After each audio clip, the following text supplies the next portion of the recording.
The banks are waging war on crypto, and it is getting heated. Let's break it down. I do want to thank our sponsor today, and that, of course, is Tangem.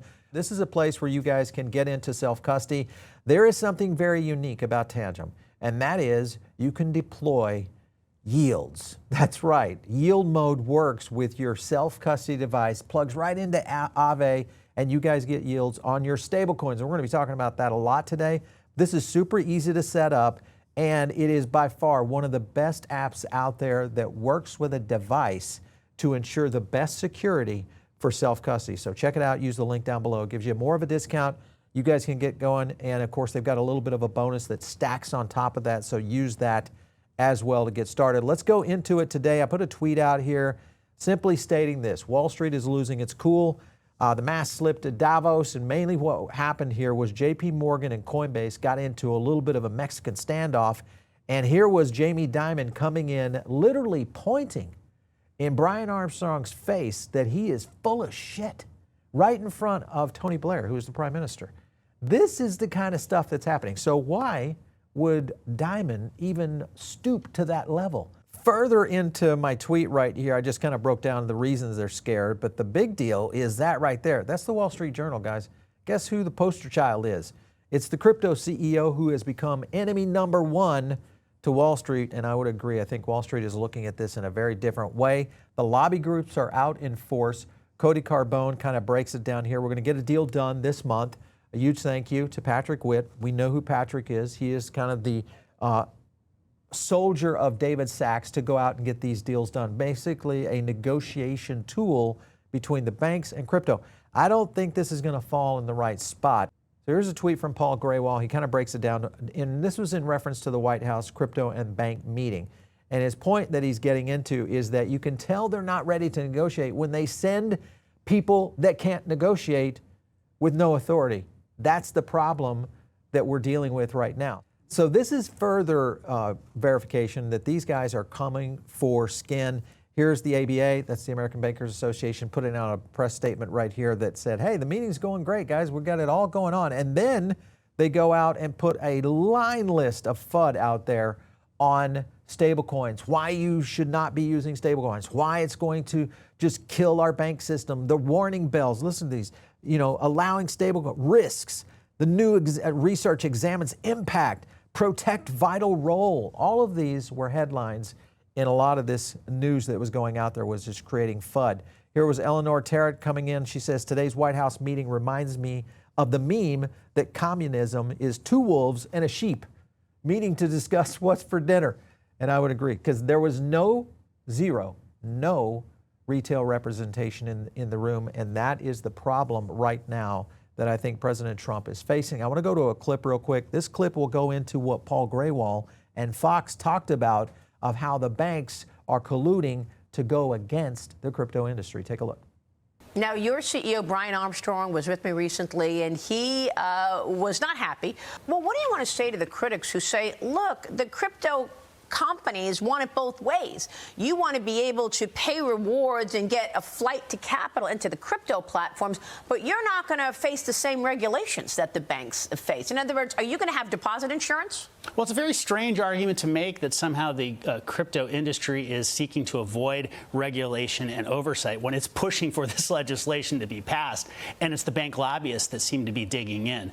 When it comes to stablecoin deposits, it's important to understand that these deposits with stablecoin issuers are not then relent out to other parts of the economy. These are backed dollar for dollar in short-term instruments, principally U.S. Treasuries. They are much more secure than a fractionalized system that we have with the banks that introduce all sorts of systemic risks that don't apply here. What about these rural areas that are depending on lending from the community banks? Are they going to be forgotten? This legislation as currently drafted would offer banks for the first time in 27 years new powers, new authorities to compete with the Coinbases and others of the world on a level playing field. That, I think, is entirely in service of their mission. It does not undermine it.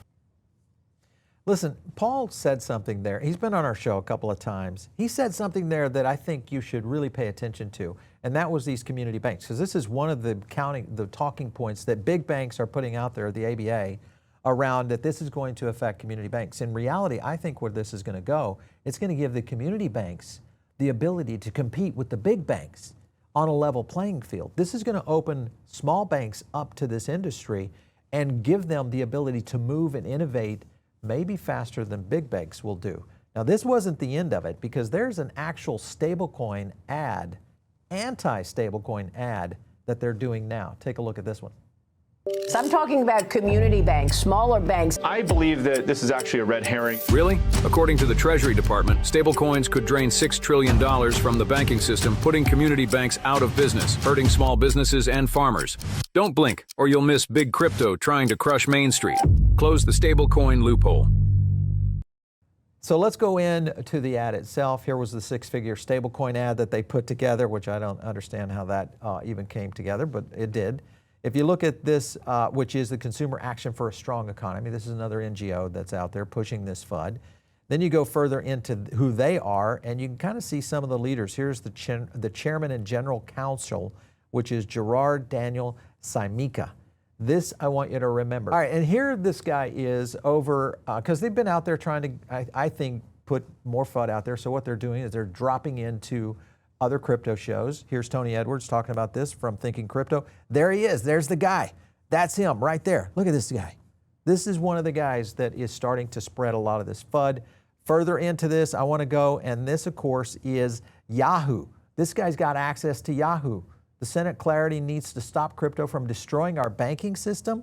Look at this, guys. This is the orchestrated art, I'm telling you, that these lobbies have. So when you dive down a little bit more in the article, this was a statement that we caught. The Treasury Department issued a report in April estimating as much as 6.6 trillion could flow out of banks toward stablecoins. Now, he mentioned the Treasury Department does this. Now, when you go in and actually find this report out there, which is over on the Treasury website, this, of course, is a report that was done by consultants to the Treasury Department that were identifying this 6.6 trillion. So we chased down the source and where this is coming from. You go a little bit further into it, and there you find it. The Borrowing Advisory Committee members, these are the people that are putting this report together, all right? Citigroup, first of all, heading it up right there, global rates at Citigroup. Then you go down to here. There's nothing but banks in here. So the banks are putting out a report that says that the stablecoin yield will take away from banks. I don't know, guys. This is a little bit too much of drinking your own Kool-Aid. This is not looking good. And of course, when you go further into this, we thought, well, hey, let's go over and test AI a little bit and find out if, in fact, this is going to hurt community banks. So here's a good example right here. If you mean survival, number of community banks, deposit share, big banks, and this is what's more negative on community banks, all right? Big banks and big bank-driven consolidation dynamics have been more consistently negative on community banks than the possibility of deposit flight. So we are dealing with a completely different architecture. It is the big versus the small. The big are trying to maintain control, and they're doing it. They further their FUD by going in and throwing Coinbase under the bus, saying that Epstein was an early investor. And if you can look in there, it's, well, it was a $3 million investment a decade ago in 2014. And so, well, let's get, where else did JPMorgan or Epstein invest? Well, let's see, we got some investment over here, $1 billion for Jeffrey Epstein from JPMorgan, internal concerns over this problem they had. All right, so here was, of course, JPMorgan. They settled a lawsuit for banking what was going on with Epstein, paid a fine, big fine for trafficking lawsuit against JPMorgan. And then after they debanked him, well, guess who picks it up? Now we got Bank of America coming in here. They're facing a lawsuit over Jeffrey Epstein's ties. That, of course, happened. And then even after the guy was dead, they were still, Bank of America was still flagging suspicious payments. So let's jump into how they're controlling most of what's happening in D.C. Most of it is through allocation and funding of many of our senators. Here is a good example of one right here. This is a Republican, Katie Britt, right there from Alabama. She comes in and she's making some trades over here on JPMorgan Chase. And oh my goodness, we go out and we sell our JPMorgan Chase right there on January 27th. And you know what happens on January 27th? We had the Senate Ag bill come through. This is just downright devious, these things that are being done in D.C. I don't understand how this can be legal in any way possible. All right, that's enough of that one. Let's go further into this, because this is another narrative that has been pushed out there, that a false narrative making the rounds that Genius Act stablecoins will pose a systemic risk. And they claim that they're structured like money market funds, which broke the buck in 2008. Money market funds did not break the buck in 2008. Anybody that's believing that, even Nick Carter kind of hit on that. This is stupid, dumb. If you're on that narrative, which is completely off base, you probably should have your CFA taken away, and I agree with Nick. Heads on right there. I've got one more clip for you guys. This is a good one here. And this gets into the general counsel of Starkware talking about if this bill doesn't go through. This is the lawyers talking to lawyers. They kind of know what's going on, right? Listen to this. I obviously heard from the crypto folks that they were open and willing to compromise, whereas the banking folks were not. Is it bad that I kind of love Jamie Dimon? I mean, the fact that he will tell other CEOs, regulators, government officials, you are full of shit, quote unquote. I mean, you got to give him credit as a That's a privilege. And then, interestingly, this is a time mandate, whereas the White House made it very clear we expect everyone to make progress in the next 2 to 3 weeks. So very near term, get this done, get this moving.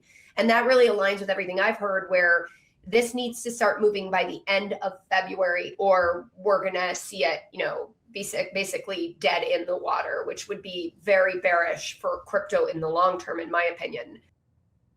All right, so I don't think the banks give a shit, of what the White House is saying. I don't think they care about Trump's narrative of where he's going. And really what it boils down to is, if we do lose the Clarity Act, we will start to see innovation starting to go offshore again.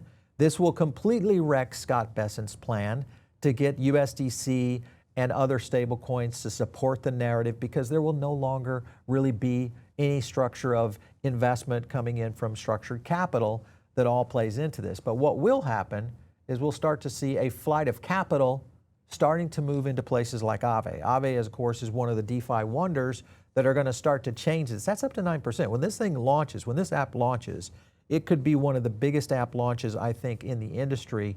And the opportunity there, of course, again, are stablecoin yields playing into all of this, guys. These are the kind of things. But remember, all of this rides within one ecosystem, and that is Ethereum. I think Ethereum wins on the long term. You look at just what's going on around DeFi. ETH will win. Total value lock continuing to climb. Look at the stablecoin market share of ETH. Absolute stablecoin total value. Everything going up. Even real world assets, RWAs going up. Layer 2 ecosystem clearly dominating. Whether the banks get on board and innovate into the next century, because that's what we're talking about now. AI is here. The next generation of how micropayments and any payments are going to be done through blockchain. And the banks could miss this, much like many companies miss the internet. That's the kind of existential threat we're talking about. It is not a threat to the small banks. Instead, it's a threat to the American banking system to get left behind by the rest of the world.